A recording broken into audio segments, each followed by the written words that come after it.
நோய் நாடி நோய் முதல் நாடி அதுதணிக்கும் வாய் நாடி வாய்ப்பச் செயல் என்ற குறள்படி நோய் ஏன் வருகிறது, எப்படி வருகிறது, அதற்கான தீர்வு என்ன என்பதை சித்தர்கள் பாடல்களை ஆராய்ந்து உருவாகி நம்மை நமக்கே மருத்துவராக்கும் இந்த நாடி மருத்துவ புத்தகம் உங்களுக்கு வேணும்னா ஸ்கிரீனில் உள்ள நம்பருக்கு டயல் செய்யவும். விழிப்புணர்வு வணக்கம். மனிதவள மேம்பாட்டு பயிற்சியாளர் இபி இமயவரம்பன். இன்றைக்கு நம் மனம் இறுக்கம், மனச்சோர்வு, மன வலிகள், மன வேதனைகள் இருக்கக்கூடியவர்கள் அதிலிருந்து எப்படி வெளியில் வருவது என்பதற்கான அரிய நுட்பத்தை உங்களுடன் பகிர்ந்து கொள்ள விரும்புகிறேன்.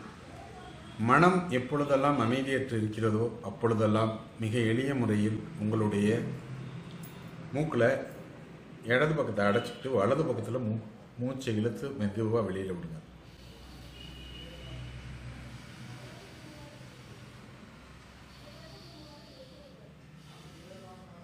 இது மாதிரி ஒரு 5 நிமிடம் நல்ல ஆழமாக மூச்சை இழுத்து மெதுவாக வெளியில் விட்டால் மனம் அமைதி அடைவதை பார்ப்பீர்கள்.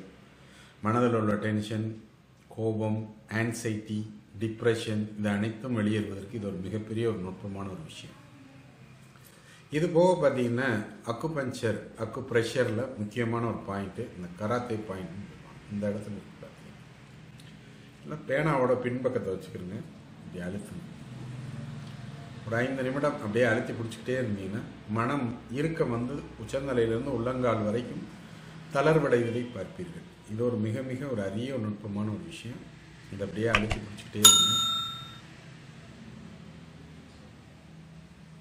பிடிச்சிக்கிட்டே இருக்க உங்களுடைய மனதில் உள்ள கோபம், ஆத்திரம், என்ன இருக்கக்கூடிய அழுத்தம் அனைத்தும் வெளியேறுவதை பார்ப்பீர்கள். பாயிண்ட் மட்டும் நல்லா பார்த்துக்கோங்க. அந்த இடத்துல பேனாவை பின்புறமாக திருப்பி கொண்டு அந்த இடத்தை அழுத்தணும். இது 2வது. 3வது ஒரு நுட்பமான ஒரு விஷயம், மலர் மருத்துவத்தில் ரெஸ்கியூ ரெமெடி என்று சொல்லக்கூடிய மலர் மருந்து வாங்கி அதை ஒரு 3 டிராப்ஸ் விட்டு குடிச்சிக்கிட்டே இருந்தீங்கன்னா மன அழுத்தம், மன டிப்ரெஷன் அனைத்தும் உங்களை விட்டு வெளியேறும் என்ற அரிய நுட்பத்தை பதிவிட்டு இன்னும் ஏராளமான விஷயங்களை பற்றி தெரிந்து கொள்ள விரும்பினால் என்னுடைய பர்சனல் சேனலில் இமயவரம்பன் அப்படிங்கிறதில் போய் பார்த்தீங்கன்னா நிறைய இருக்குது. என்னுடைய பயிற்சி வகுப்புகள் குறித்த விவரங்கள் தெரிந்து கொள்ள விரும்புவர்கள் kingofgem.com அப்படிங்கிறதில் போய் பார்த்தா ஒவ்வொரு வாரமும் ஞாயிற்றுக்கிழமை பயிற்சி வகுப்புகள் நடைபெற்று கொண்டிருக்கிறது என்னும் விஷயத்தை உங்களுடன் பகிர்ந்து கொள்கிறேன். வாழ்க வளமுடன், வாழ்க வையகம். நன்றி, வணக்கம்.